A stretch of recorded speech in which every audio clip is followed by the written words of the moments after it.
최근에 주일 아침마다 하나님의 나라와 혼인에 대하여 말씀드려 왔는데, 마침 주일 오후에 배우는 웨스트민스터 신앙고백서 24장에서도 혼인에 대하여 고백하니까 서로 보완이 되어서 잘 되었다 생각합니다. 그 전에 하나님의 나라와 안식일에 대하여 말씀드릴 때에도 마침 신앙고백서 21장에 예배와 안식일에 대한 고백을 아울러 배운 일도 있습니다. 이 24장 1절에서는 혼인이란 과연 뭐냐 하고 혼인의 본질에 대하여 고백하고 혼인에 대한 일종의 정의를 내립니다. 그래, 먼저 함께 고백한 뒤에 그 내용을 살펴보기로 하겠습니다. 24장 1절, 혼인은 시작.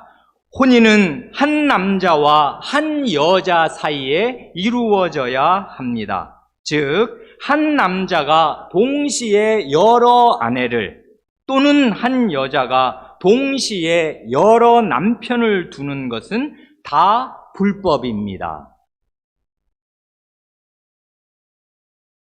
이 1절의 고백을 따르면 혼인이란 무엇인가 하면 한마디로 한 남자와 한 여자의 결합입니다.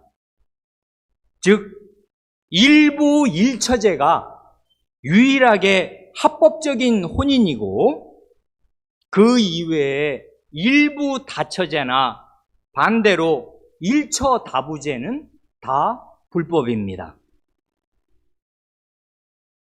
그렇지만은 혼인하여 살다가 한쪽 배우자가 먼저 숨져서 홀로 남은 상대방이 재혼을 하는 경우도 있을 수 있겠습니다.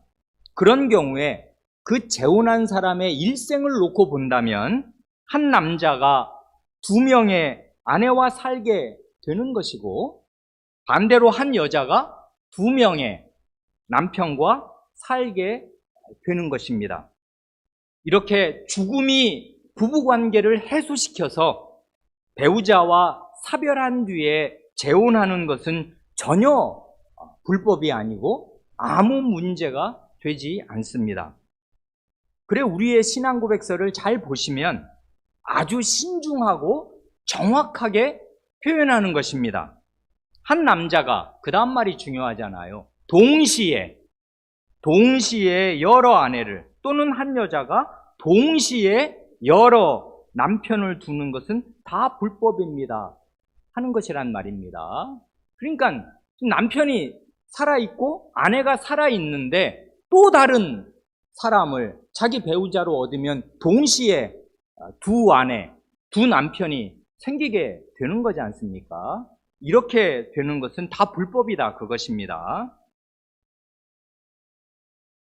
그런데 여기 혼인은 한 남자와 한 여자 사이에 이루어져야 합니다 하는 이 맨 첫 문장을 들을 때 성도 여러분, 느낌이 어떠십니까? 오늘날 우리 시대에는 이 말이 지극히 당연한 말이어서 두말하면 잔소리요, 하나마나한 뻔한 말로 들릴 수가 있습니다. 그러나 이때 역사의식을 한번 발휘해 보세요. 아담 이래로 전 인류가 이 말을 공동의 신앙으로 고백할 때까지, 교회적인 신앙으로 고백할 때까지 얼마나 긴 세월이 필요하였던 것입니까? 이게 1646년에 영국 잉글랜드 교회의 신앙 고백인데, 그러기 전까지 구약시대 내내 그 긴 세월 동안, 그리고 신약시대로 넘어와서도 17세기가 될 때까지 인류가 일부 일처제, 한 남자와 한 여자의 결합이 혼인이다 하는 사실을 당연한 것으로 받아들이고 산 적이 한 시대라도 있습니까? 멀리 갈 것도 없이 우리 한국은 구한말까지 20세기 초까지 첩을 두고 사는 축첩이 용인되는 사회 아니었습니까? 시골에 뭐 좀 재산이 있고 산다 하는 사람들은 첩을 두었단 말입니다. 그러려니 하였습니다. 그게 혼인이 아니고 불법이다, 이렇게 말할 수 있는 사회가 아니었고 말할 수 있는 사람이 없었습니다. 100년 전까지 그랬다고요. 인류 역사가 얼마나 긴데 100년 전까지 이러고 산 것입니다, 이 나라. 그러니 역사의식을 가지고 이 24장 1절을 바라볼 때 우리는 첫째로 인류의 무지와 어둠이 깊고 깊다는 사실을 절감하지 않을 수 없습니다. 21세기에 들어와서는 지구상의 거의 모든 사람들이 자명하게 여기는 이 기본적이고 기초적인 혼인의 도리를 고대인이나 중세인이나 근대인들은 사회적으로 인식하거나 실현하고 살 수가 도무지 없었던 것입니다. 그럴 힘이 없었고 그럴 지혜가 없었습니다. 둘째로 이 24장 1절에서 우리가 생각하는 것은 하나님께서 이 지극히 정당한 고백을 들으실 때까지 타락한 인류의 죄악과 정욕을 얼마나 길이 오래 참으셨는가 하는 그 하나님의 인내를 생각하지 않을 수 없습니다. 하나님이 얼마를 오래 참으셔서 이 기본적이고 기초적이고 당연한 고백을 교회로부터 들으신 것입니까?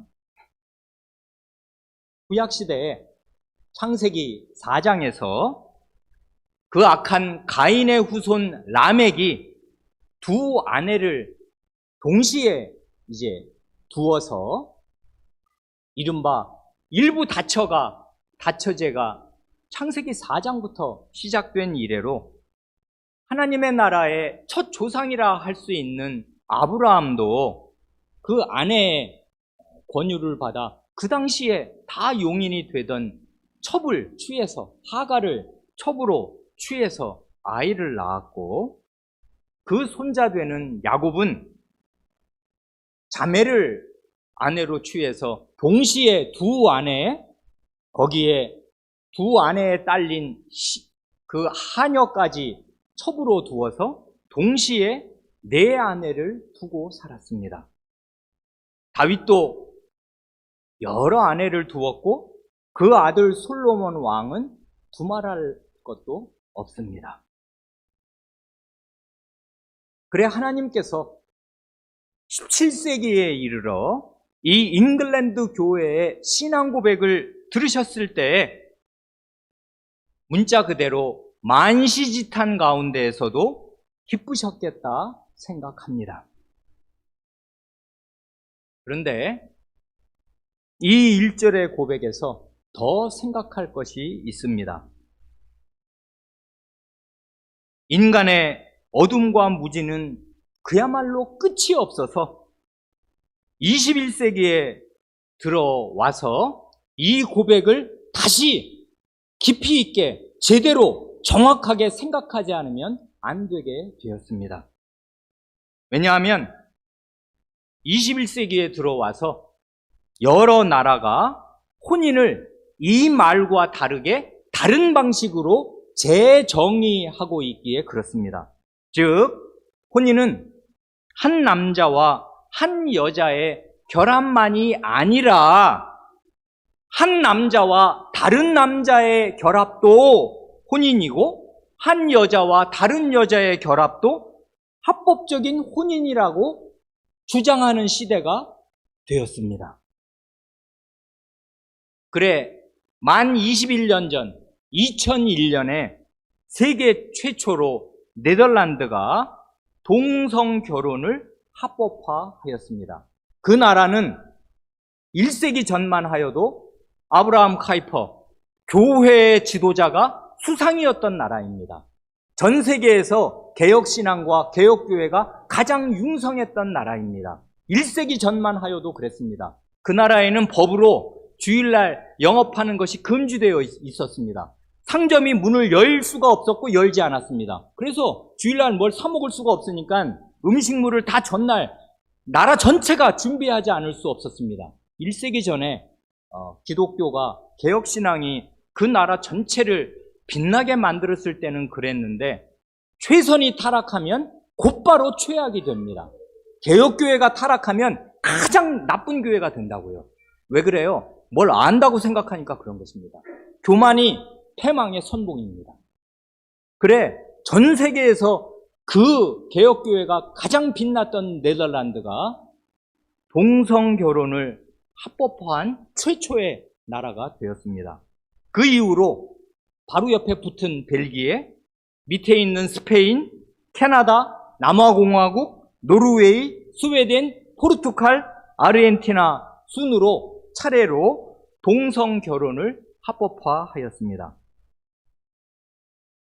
그러니 이런 캄캄한 시대에 우리는 이 신앙고백서 24장 1절 위에 더욱 굳게 설 필요가 있습니다. 혼인은 이것입니다.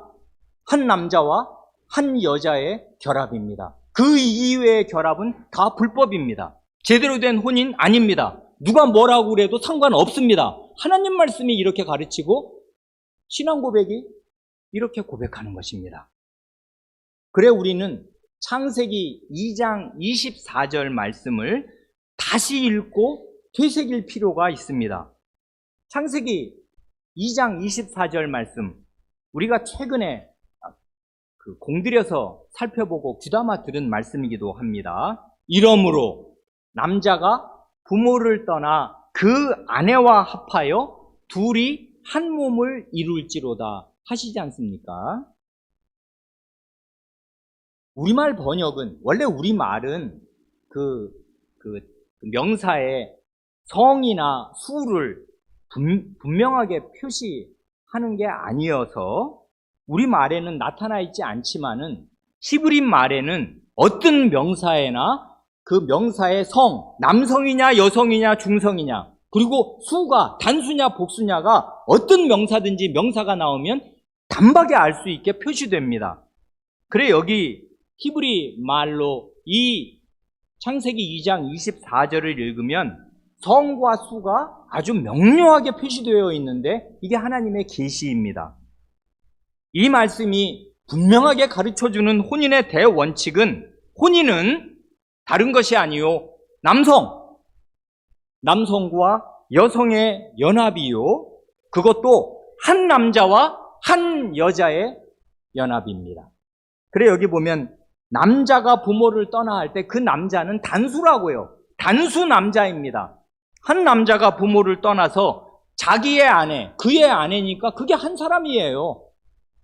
그러니까 한 남자와 한 여자입니다. 한 남자는 부모를 떠나서 다른 한 여자, 그의 아내, 다른 한 여자와 합하여 두 사람이 한 몸을 이룬다. 이게 혼인이다 하는 것이 창세기 2장에 명백히 천명되었습니다. 그러니 누가 뭐라고 하든지 상관이 없이 전 세계가 다 들고 일어나서 반대한다 하더라도, 그런 세상이 되더라도 이것이 혼인에 관한 진리입니다. 혼인은 한 남자와 한 여자의 결합입니다. 그 이외는 다 불법입니다.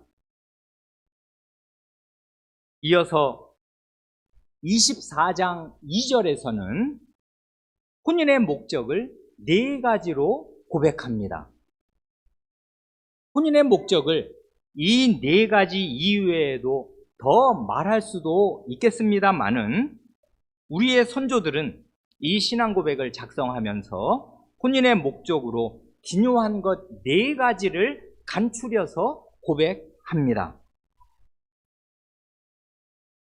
그래 24장 2절을 마저 고백하지요. 혼인은, 시작, 혼인은 남편과 아내가 서로를 돕고 합법적인 출산을 통하여 인류를 증가시키고 거룩한 자녀를 통하여 교회를 증대시키기 위하여, 또한 부정을 방지하기 위하여 하나님께서 내신 제도입니다.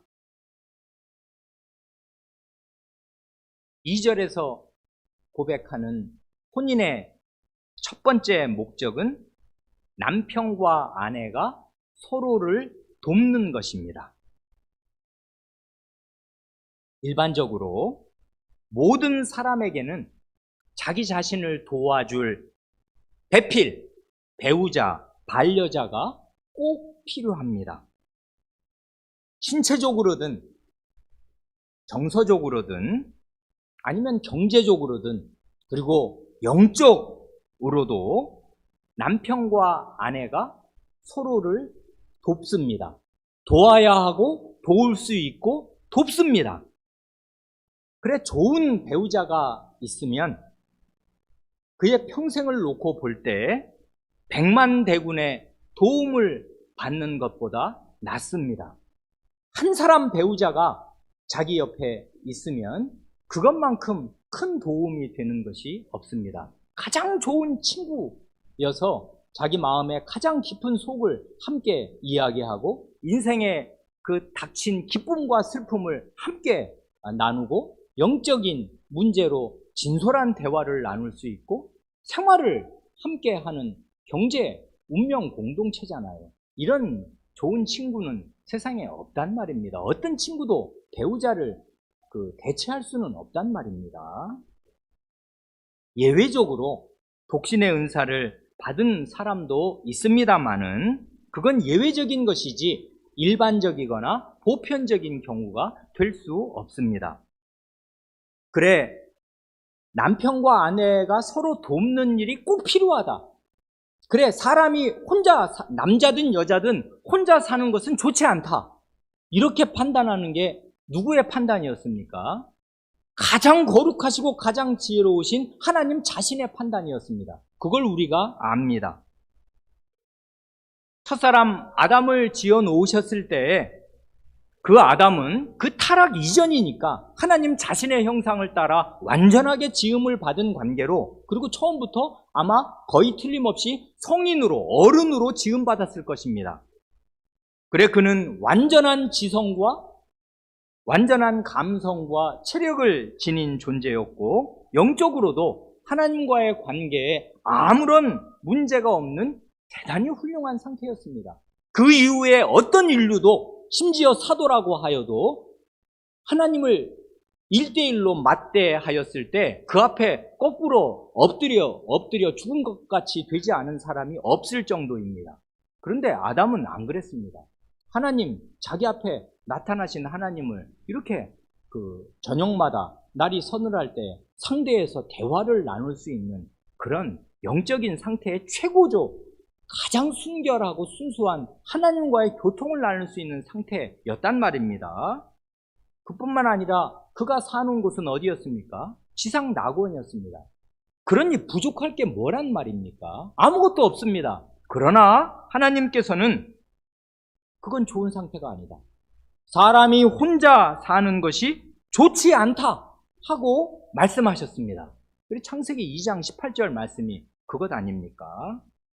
그리고 이건 하나님 자신의 판단이었을 뿐만 아니라 이런 하나님의 판단을 아담 자신도 마음으로 수긍하고 배필의 필요성을 실감하게, 절감하게 하시려고 그에게 각종 동물들과 새들을 데리고 오셨습니다.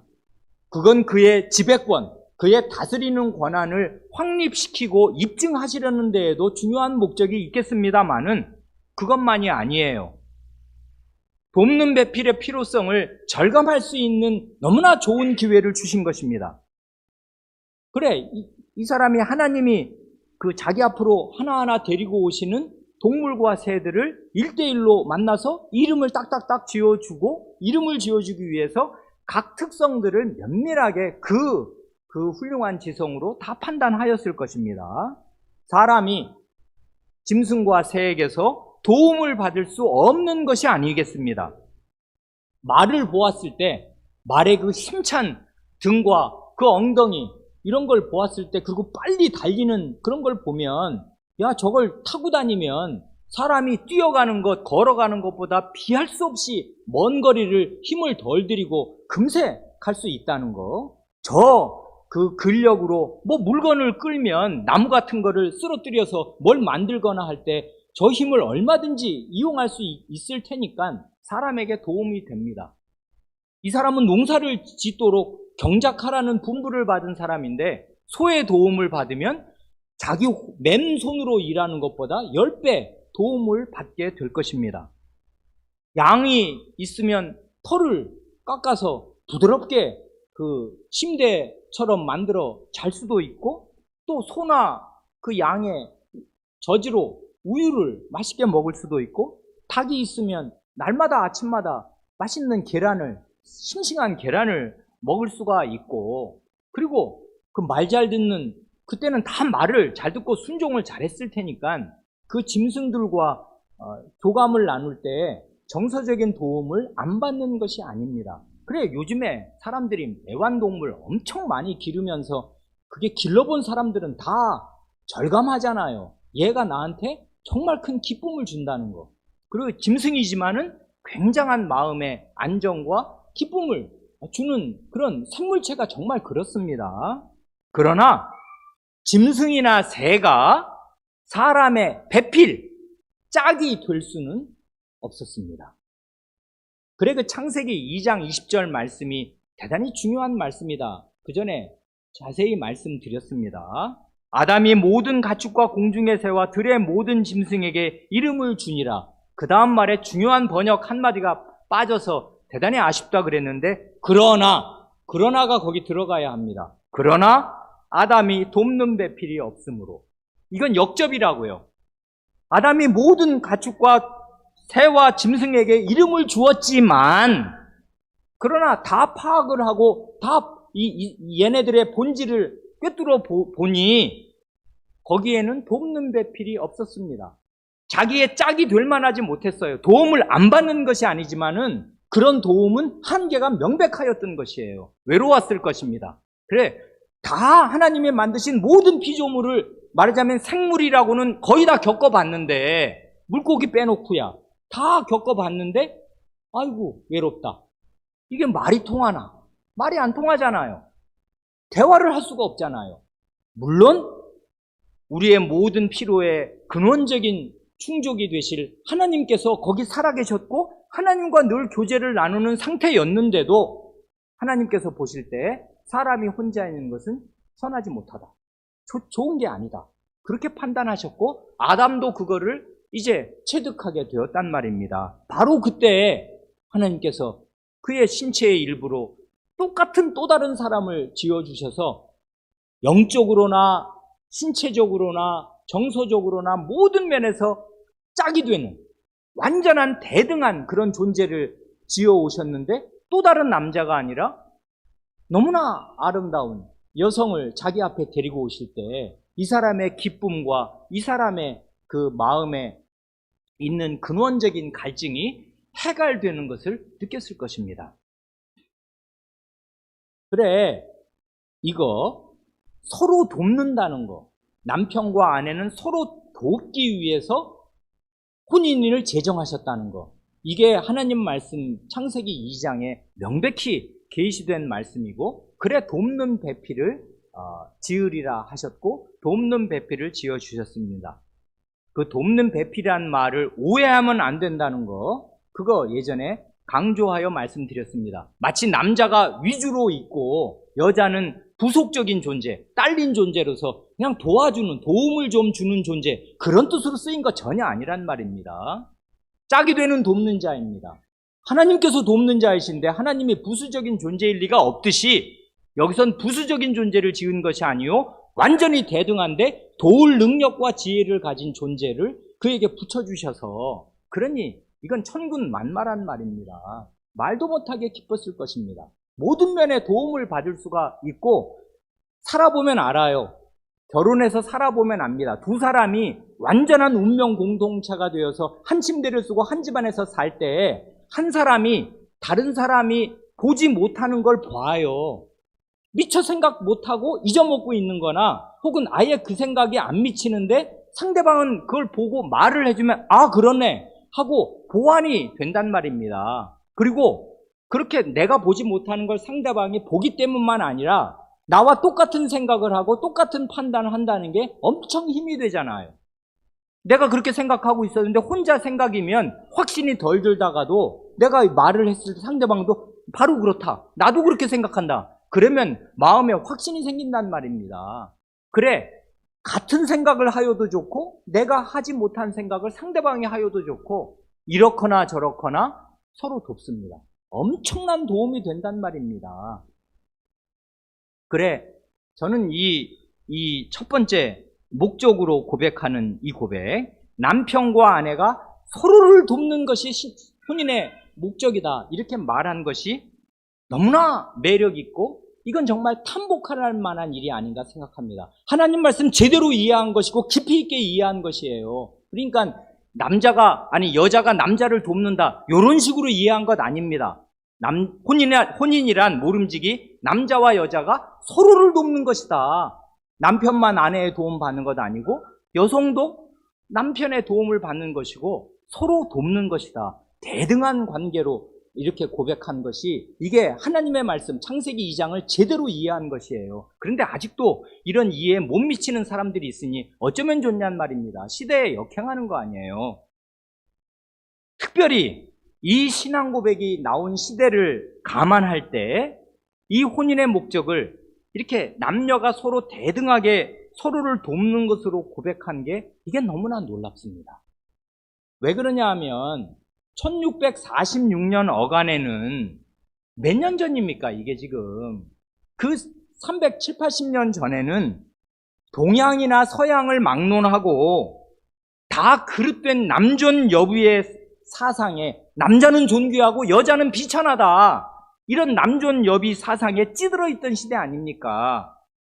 그런데 그런 시대에 이게 우리나라 이게 인조 때예요. 우리나라 조선시대 때 이런 말을 혼인하는 게 남녀가 서로를 돕는 것이다 이렇게 고백을 할 수가 있습니까? 그러면 그 고백이 통용이 됩니까? 사회적으로? 안 될 거라고요. 어디 그런 게 있냐 이럴 거란 말입니다. 남성 우월주의 시대 아니에요.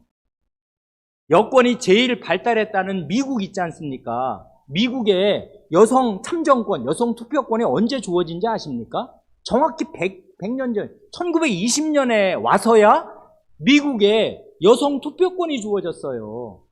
영국에는 1928년에 투표권이 주어졌습니다. 그러니까 1900년대에 들어와서야 여성은 자기도 남성과 똑같이 한 표를 행사할 수 있었어요. 그게 1900년에 와서 그랬는데 1600년대에 벌써 이렇게 남존 여비의 사상에 찌들어 있던 그런 시대에도 하나님 말씀을 바르게 이해한 우리 교회의 아버지들이, 교회의 선조들이 이렇게 고백한 것이에요. 이게 얼마나 훌륭한 것입니까? 사우디아라비아는요 2015년에 여성에게 선거권을 주었습니다. 7년 전에. 요즘 이 대명천지 같은 현대 사회에도 아직도 그런 사회에 있어요. 이게 중동, 이 하나님 말씀이 고대 근동에서 사우디아라비아 근처에서 말하자면 팔레스타인에서 퍼져온 거 아니에요. 그리고 이 영국에서 이렇게 빛나는 고백을 17세기에 한 것입니다. 하나님 말씀을 바르게 이해한 사람들은 어느 만큼 시대를 뛰어넘어요. 완전히 뛰어넘지 못합니다만은 시대의 한계를 극복하고서 이렇게 바른 고백을 한 것입니다. 그러니까 요즘 우리가 들으면 이건 뭐 뻔한 소리 아니냐 하겠지만 이건 전혀 뻔한 소리 아니에요. 굉장한 고백입니다. 혼인이란 남녀가 서로를 돕기 위하여 하나님께서 제정하신 것이란 말입니다. 두 번째는 뭡니까? 합법적인 출산을 통하여 인류를 증가시키는 것이라 합니다. 여기 합법적인 출산이라는 말이 이게 중요합니다. 한 남자와 한 여자가 혼인하여 부부가 되고 그 가정, 두 사람이 이룬 그 가정 안에서 이루어지는 출산이 합법적인 출산이고 이런 혼인의 울타리 밖에서 이루어지는 출산은 말하자면 불법적인 출산입니다. 미혼모의 출산 같은 거. 혼인의 울타리 밖에서 아이를 낳는단 말입니다. 사람의 생명이 귀하고 귀한 것인데 이렇게 귀한 생명이 세상에 태어날 때 가장 적합한 환경이 뭔가 하면 한 남자와 한 여자가 부부로 연합한 가정의 울타리 안에서 태어나는 것입니다. 그럴 때 그 생명이, 그 어린 생명이 정당한 보호를 받으면서 안전하게 자랄 수 있겠습니다. 특별히 요즘은 이 합법적인 출산을 통하여 인류를 증가시킨다는 말의 중요성을 더욱 실감하지 않을 수 없는 시대가 되었습니다. 50세, 60세 이상 되신 분들은 어렸을 때 귀에 못이 박히도록 들었던 전국적인 표어가 생각나실 것입니다. 둘 만나 잘 기르자. 이게 전국을 뒤덮은 표어 아니었습니까? 학교에서도, 사회에서도, TV에서도, 어디에서나 둘 만나 잘 기르자. 전국적으로, 국가적으로 산하 제한 정책을 강력하게 밀어붙였습니다. 왜냐하면 이렇게 인구가 늘어나다가는 먹을 게 부족해질 게 분명하고 인구 폭발로 말미암아 식량난이 오고 그렇게 되면 결국 나라 간에 전쟁이 일어날 수밖에 없는 거다. 이건 공멸이다. 그래, 아이 낳는 것을 죄악시하였습니다. 왜냐하면 인구가 폭발하면 먹을 게 없어지고 복닥거리고 싸우다가 전쟁이 일어나서 다 망하니까 아이 낳지 말아라. 둘만 낳아 잘 기르자. 이렇게 하였고 중국 같은 나라는 더 살벌하였습니다. 한 가정에 한족은 하나만 낳게 하고 심지어 그 다음 아이 셋째 넷째 낳으면은 호적에 입적을 안 시켜주는 그런 만행을 국가적으로 저질렀습니다. 그래, 호적에 올라가지 않은 아이들이 생기게 되어서 태어났는데 어떡하냐는 말입니다. 그렇게 하였습니다. 그런데 말입니다. 불과 40년이 되기도 전에 정반대의 상황이 되고 말았습니다. 그걸 우리가 다 압니다. 지금은 국가가 아이를 낳으라고 난리입니다. 여기에서 우리는 사람의 어리석음을 봅니다. 그게 국가가 괜히 그런 거 아니거든요.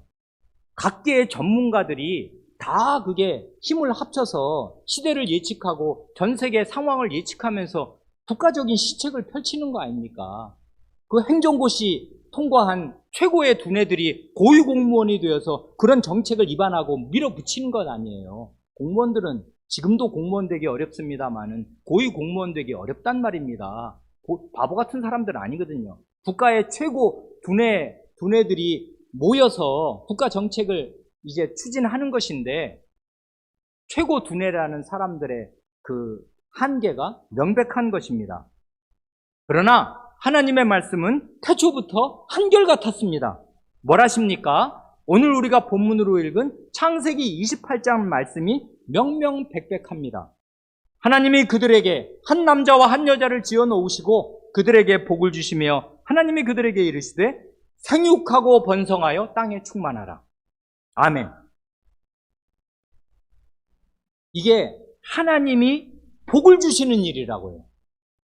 하나님이 이 일에 출산하여 인류의 수가 많아지는 일에 하나님 자신이 복을 주셨습니다. 이게 하나님의 의지라고요. 그리고 하나님이 기뻐하시는 뜻이고 하나님이 복 주시는 일입니다.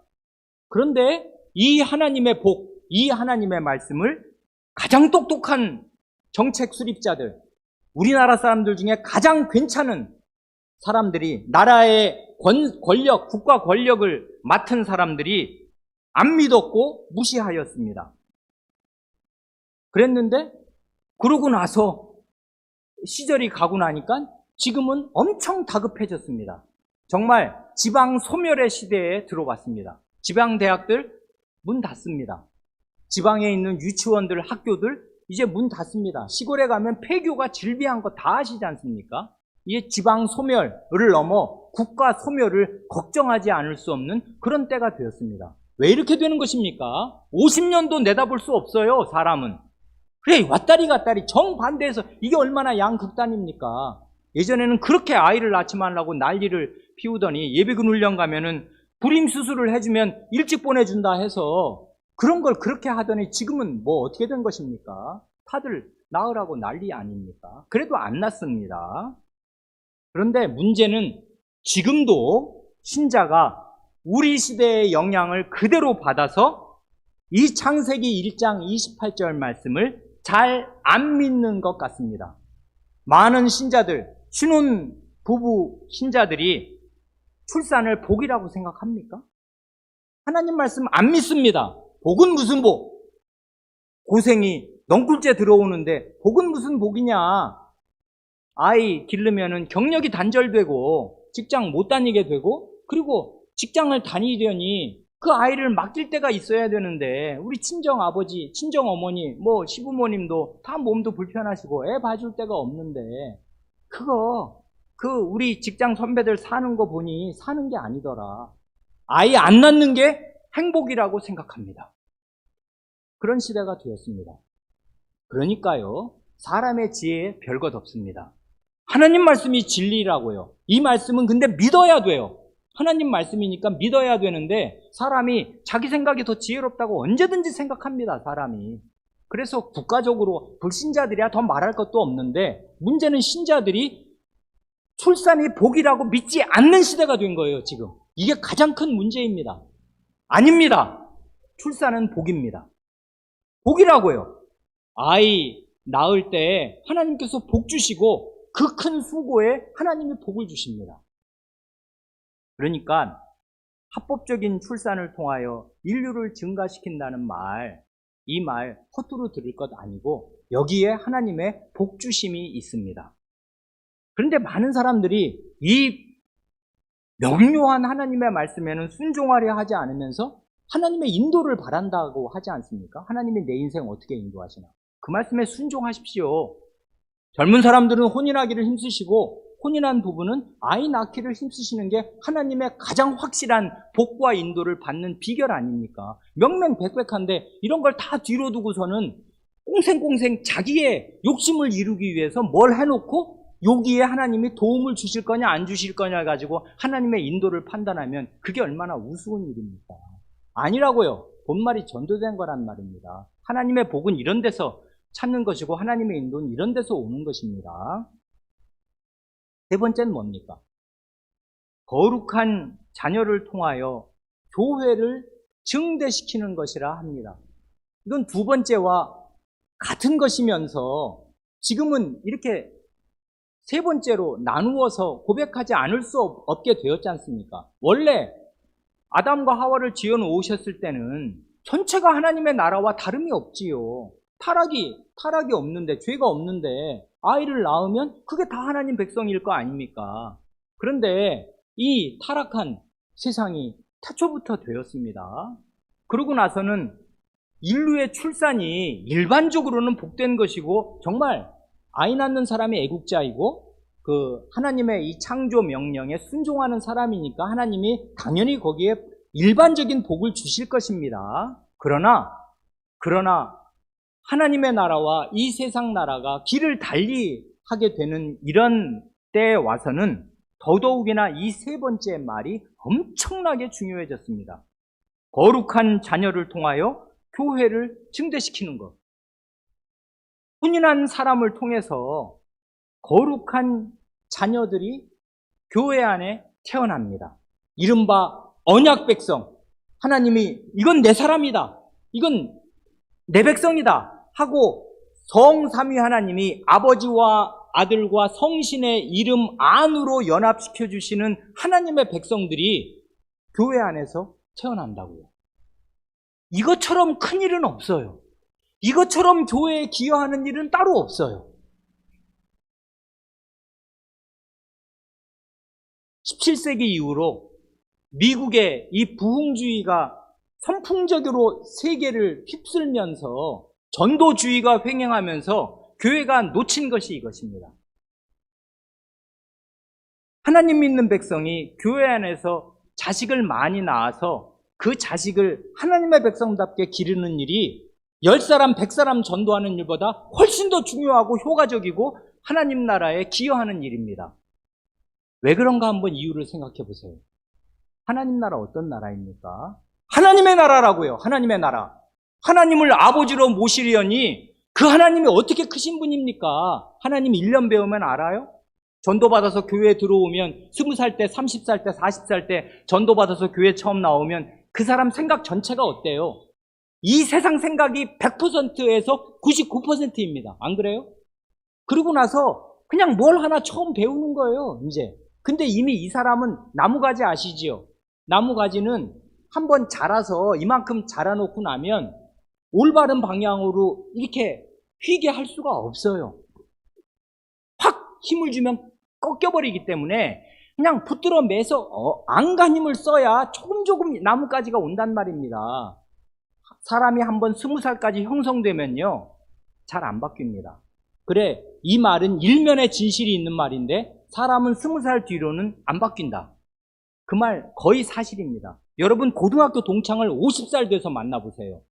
고등학교 때 놀던 거 똑같습니다. 애 품성이나 하고 다니는 짓이나 하는 말이나 행동이나 사는 게 거의 똑같아요. 물론 사람이 10번 되니까 바뀌는 면이 있습니다만은 원판불변의 법칙도 성립한다고요. 안 변해요, 사람 잘.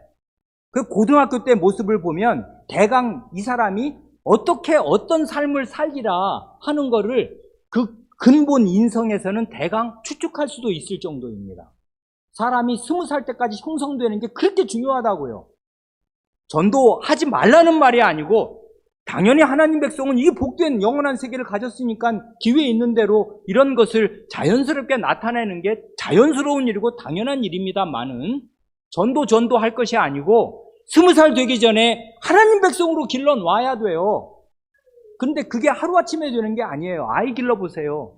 이 수고는 정말 세상에서 가장 큰 수고지 않습니까? 그 어린 사람 낳아서 사람 되도록 20년을 먹이고 재우고 입히고 교육하는 그 모든 수고, 특별히 하나님 말씀을 가르치고 주야로 그를 위해서 기도하는 그 수고, 이런 수고를 대체할 수 있는 게 있어요? 이게 전도로 가능해요? 전도한 사람을 그렇게 20년 동안 길러요, 누가? 안 돼요, 이게. 그런데 하나님 백성들은 다 이 일을 하거든요. 혼인해서 자기 아이를 낳으면 다른 건 못해도 이 아이를 하나님 백성으로 인정하고서 이 아이를 위해서 이른바 올인한단 말입니다.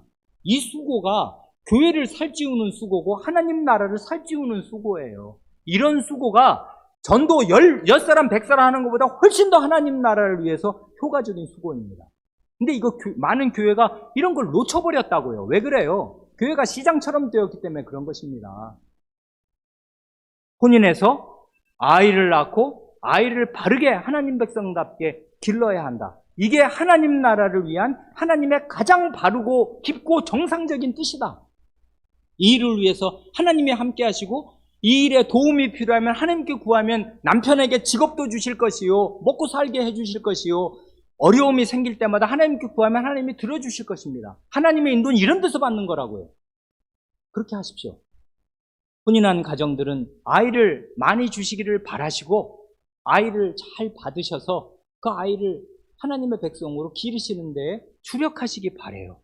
이게 교회를 살찌우는 가장 교회에 기여하는 일이고 하나님 나라의 역군으로 사는 일입니다. 다른 교회 봉사 할 게 없어요. 자기 아이를 집안에서 잘 기르면 됩니다.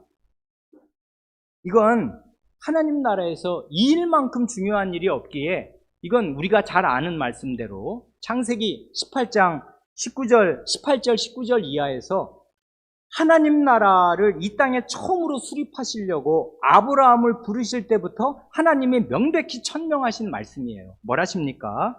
아브라함은 강대한 나라가 되고 천하 만민은 그로 말미암아 복을 받게 될 것이 아니냐.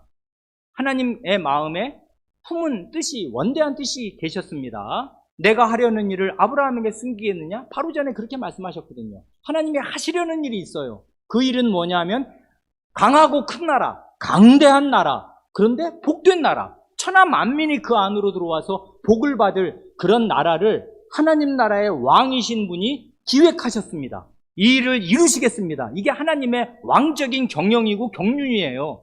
그러니까 하나님은 이 일을 위해서 올인하실 것입니다.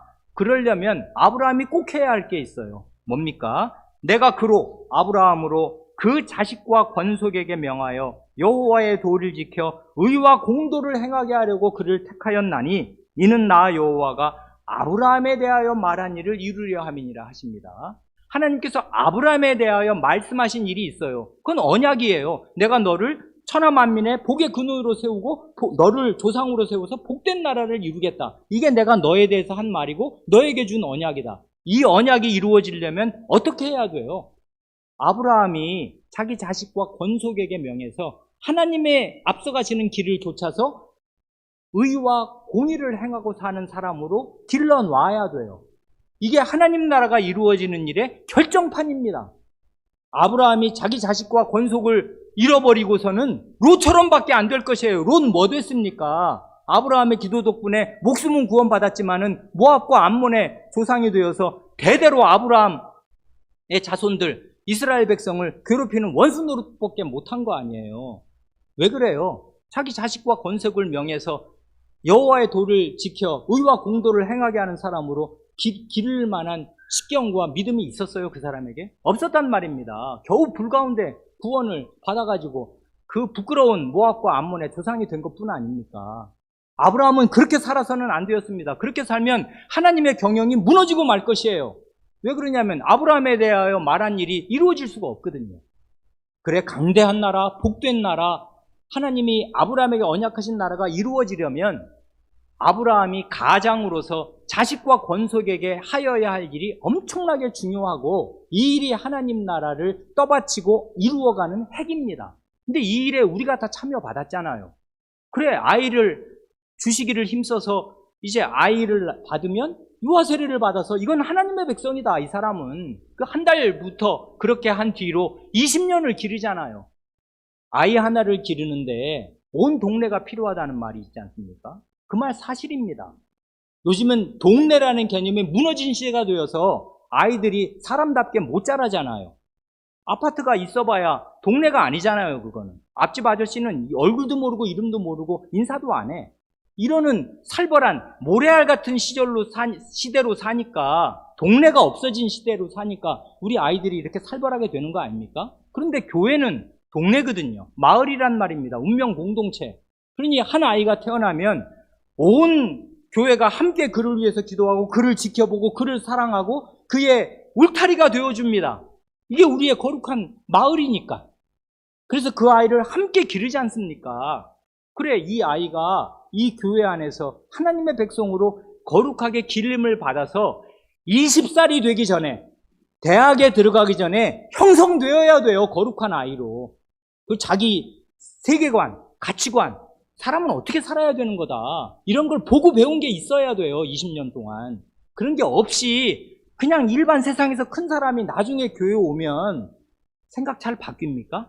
물론 바뀌어야 되고 바뀔 수 있습니다만은 엄청 힘들다고요, 그게. 사람 잘 안 바뀌어요, 20살 넘으면. 그래, 그 어릴 때의 교육이 그를 형성하는, 그의 DNA를 형성하고 그의 체질과 인격을 형성하는 그 어린 시절이 결정적으로 중요한 것인데 이 일을 아버지 어머니 손에 맡기신단 말이에요. 그래, 교회와 하나님 나라를 흥왕하게 하는 주역들이 여러분 부모, 그 어린 자식들을 둔 부모 여러분입니다. 그리고 혼인한 분들입니다. 아이를 낳으십시오. 많이 주시기를 바라세요. 그리고 그걸 복이라고 여기세요. 믿으세요, 하나님의 말씀. 먹고 살 것 하나님 주십니다. 그리고 그 일에 매진하세요. 그러면 하나님께서 복을 주실 것입니다. 이 세상을 따라가지 마세요.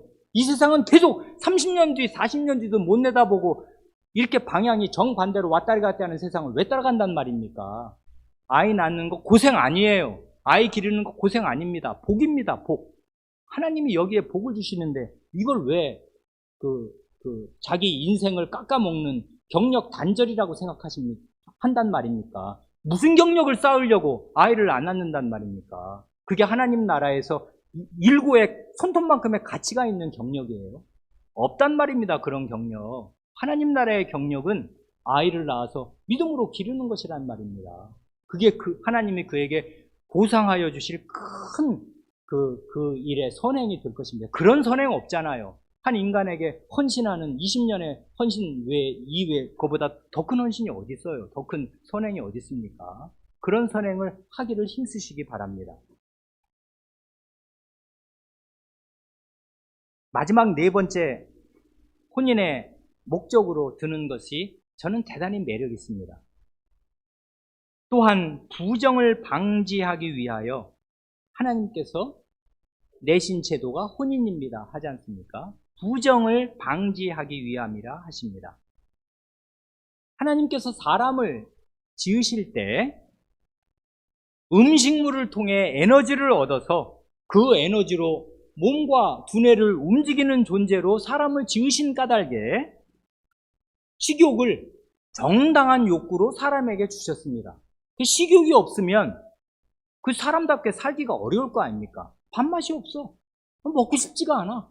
있으나 없으나 그냥 대강 먹어치워. 이러면 건강하게 되기를 바라기는 어려울 거 아니에요. 때 되면 배고프고 8시간 이상 안 먹으면은 음식 찾고 하루만 안 먹으면은 막 그냥 온몸이 코가 돼가지고 무슨 음식 냄새만 나면은 막 그냥 배가 울렁울렁 하지 않습니까? 이게 정당한 식욕을 하나님이 주신 것은 사람에게 먹고 살아라 이런 존재로 지으셨기 때문에 식욕이 정당한 것이듯이 남자와 여자에게 복을 주시면서 생육하고 번성하라 하신 분이 하나님 자신이시므로 본래는 성적인 욕구는 자연스러운 것일 뿐만 아니라 복된 것입니다. 그래야 성적인 욕구가 있어야 남자와 여자가 아이를 낳을 거 아니에요. 이건 하나님이 복 주시는 일이니까 이 복 주시는 일을 위해서 남자와 여자 사이에 성욕을 갖는 것은 너무나 자연스럽고 복된 일입니다. 하나님이 이 일에 복을 주신다고요. 그러나 다 아시는 대로 최선이 타락하면 그게 바로 최악이잖아요. 가정을 이루는 그리고 이 자식을 낳는 가장 필수적인 도구인 인간의 가장 기본적인 욕구 가운데 하나인 정상적인 욕구인 성욕이 이게 가장 좋은 것 가운데 하나인데 하나님이 사람에게 주신 가장 좋은 선물 중에 하나가 타락을 하니 최악이 되었습니다. 모든 범죄에는 이게 안 빠지잖아요. 그리고 많은 사람들의 가정과 자기 개인의 양심을 더럽히는 가장 그 주범이 바로 이 문제 아닙니까? 제7계명을 위배하는 거. 그래서 타락한 이후에 이 혼인에 또 다른 목적이 따라붙게 되었습니다. 원래 타락하기 전에라도 하나님께서 정당한 성욕을 주셔서 자녀를 낳을 수 있게 하시고 부부간에 큰 기쁨을 얻게 하셨습니다마는 타락한 이후에는 더더욱 혼인과 가정이 부부관계가 필요하게 되었어요. 그래서 여기 보면 고린도전서 7장 그 2절과 9절 각주 4번에 증거 송구가 달려있지 않습니까? 오늘 우리가 본문으로 고린도전서 7장 1절로 몇 절을 읽었습니다. 거기 2절과 9절이 증거 송구로 올라와 있는데 2, 3절과 9절을 다시 읽으면 이렇습니다. 사도가 굉장히 실제적이에요. 저는 이런 걸 성경의 리얼리즘이라고 말하고 싶습니다. 성경은 무슨 내숭 떨지 않아요. 뚱그름 잡는 공중의 이상을 얘기하는 게 아니란 말입니다. 물론 원대한 하나님의 계획을 알려주고 영원한 계획도 알려줍니다만은 굉장히 실제적이에요. 이상적인 이상론을 하는 게 아니란 말입니다. 성경의 그 아주 리얼한 거, 실제적인 리얼리즘이란 뭡니까? 이것입니다. 음행을 피하기 위하여 남자마다 자기 아내를 두고 여자마다 자기 남편을 두라. 그리고 3절, 오늘 아침에도 본 것인데 남편은 그 아내에 대한 의무를 다하고 아내도 그 남편에게 그렇게 할지라 합니다. 이건 2절과 3절을 함께 읽으면 뭐예요? 여기 의무는 무슨 의무를 말하는 거예요? 잠자리의 의무를 말하는 것입니다. 성적인 의무를 말하는 것이에요. 그런데 여기 보면 남성의 의무만을 얘기해요. 여성의 의무도 얘기하고요. 남성의 의무도, 남편의 의무를 얘기한다는 것은 아내의 정상적인 성욕을 성경이 보장하고 인정한다 그 말씀이고, 아내의 의무를 얘기한다는 것은 남편의 정상적인 성욕을 보장하고 인정한다 그 말씀입니다. 하나님의 말씀이. 그러니까 서로 의무를 다하라 하시지 않습니까? 이 상호 의무는 이게 신체적인 의무를 말하는 것임에 분명해요. 문맥으로 보면 그렇습니다. 9절에 또 이렇게 말씀하지 않습니까? 만일 절제할 수 없거든 결혼하라. 정욕이 불같이 타는 것보다 결혼하는 것이 나으니라 합니다. 그러니까 2절과 9절을 보면 이것 때문에 혼인해야 되는 것은 아닙니다만은 이게 거의 대부분의 사람들, 특별히 독신의 은사를 특별하게 출중하게 받은 사람들이 아니면 대부분의 사람들은 다 식욕이 있듯이 정상적인 성욕이 있기에 특별히 타락한 본성을 가진 사람으로서 이걸 20살, 20살, 30살 때 주체할 수가 없을 것 아니에요. 그러면 마음으로 늘 죄를 짓게 된단 말입니다. 안 그래요, 그게? 당연하죠. 당연히 매일 죄를 지어요. 여자를 보고 음욕을 품는 자마다 이미 그 마음에 간음했다 하시면서 내 눈이 너로 범죄하게 하거든 뽑아내버리라. 애꾸 눈으로 천국에 들어가는 것이 두 눈 가지고 지옥에 던지는 것보다 훨씬 낫지 않냐. 주님이 그렇게 단호하게 말씀하시는 그런 죄를 매일 지으면 어떡하냔 말입니다. 그리고 어떻게 천국에 들어가기를 바랄 수가 있어요. 주님이 그렇게 명백하게 말씀하셨는데 그렇다고 그럼 눈을 빼겠습니까? 눈 빼면 죄 안 지어요? 두 눈 다 뺀 그런 장님은 음란죄를 안 짓습니까? 짓는단 말입니다. 그러니 어떻게 해요? 그래서 성적인 욕구가 정당하게 해소될 수 있는 유일한 환경이 혼인과 부부관계입니다. 그걸 위해서 이렇게 주신다고요.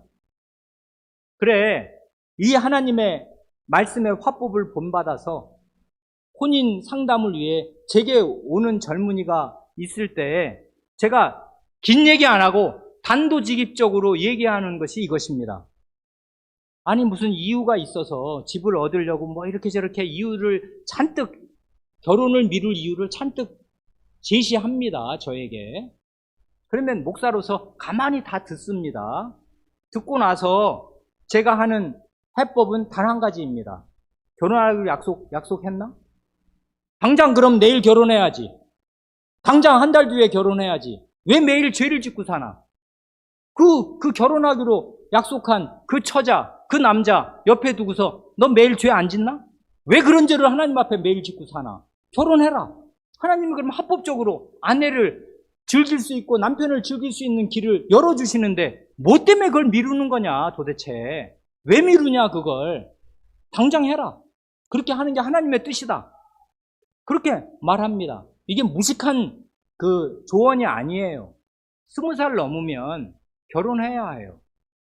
20살 넘으면 결혼해야 해요. 결혼할 준비를 해야 해요. 우리 사회가 지금 망조가 들어서 30살이 되고 그 이상 나이 들어도 결혼할 생각들이 없어진 이상한 시대가 되었습니다만은 잘못된 것이라고요. 과거가 훨씬 더 나았습니다. 이런 면에서는. 그러니까 20살에 그 원기 왕성할 때 혼인해야 해요. 하나님이 정상적으로 주신 그런 욕구를 하나님이 허락하시고 하나님이 주신 복 가운데에 잘 해소해야 그게 복이 될 것입니다. 본인도 복이고 그게 인류의 복이고 교회의 복이 될 것이에요. 혼인은 이러라고 주셨습니다.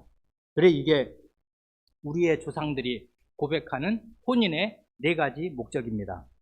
부가적으로 말씀드릴 것이 아주 많습니다. 시간이 많이 가서 더 말씀드리지 못합니다. 그러면 혼인하여 아이를 낳지 못하는 불임 부부도 있는데 그런 사람은 혼인을 목적을 이루지 못하는 것인가? 아닙니다.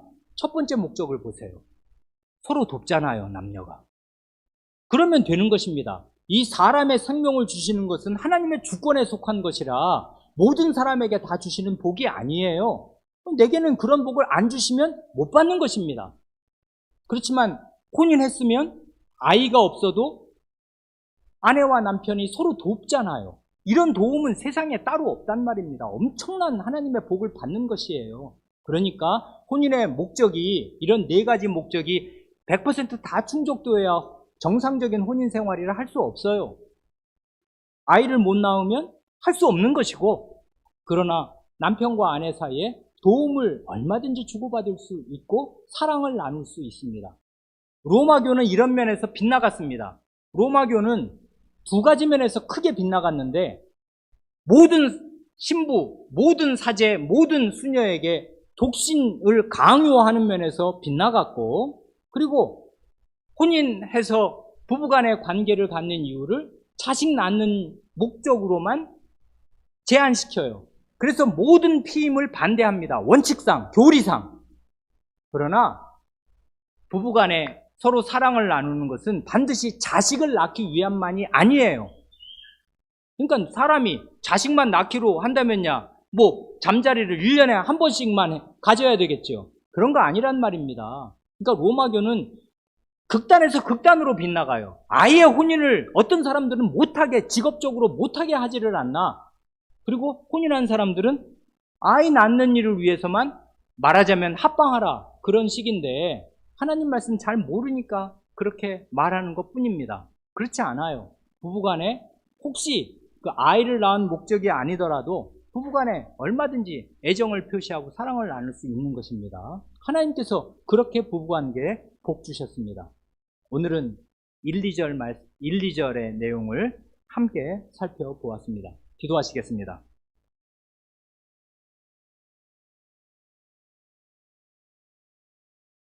하나님 아버지, 저희의 믿음의 선조들이 그 남존 여기에 그릇된 사상이 가득하고 팽배하였던 그 어두운 근대 초에 하나님의 말씀 위에 굳게 서서 자기 시대를 뛰어넘는 이렇게 바르고 아름다운 고백을, 성경적인 고백을 하게 하여 주시고 그것을 성신 하나님의 은혜로 저희 교회에 유산으로 남겨주신 것을 감사드립니다. 과연 하나님의 말씀은 빛이고 영원한 진리여서 하나님 말씀에 굳게 서면 시대를 이만큼 뛰어넘을 수도 있고 시대를 초월하여 바른 생활, 바른 믿음을 고백할 수 있는 줄을 믿습니다. 저희에게 하나님 말씀을 더욱 가르쳐 주시고 저희에게 내려주신 이 신앙 고백 위에 굳게 서게 하여 주셔서 모든 사람은 혼인을 귀히 여기고 침소를 더럽히지 않게 하라는 말씀에 힘써 순종하게 하여 주시기를 구합니다. 저희 가운데 있는 젊은이들에게 혼인을 귀히 여기고 사모하며 혼인할 배우자를 하나님께 적극적으로 구할 수 있게 하여 주시고 하나님께서 경건한 배우자를 선물로 복으로 허락하여 주시기를 구하오며 혼인한 가정들의 아기를 주시기를 구하옵니다. 우리 구주 예수님의 이름으로 기도합니다. 아멘.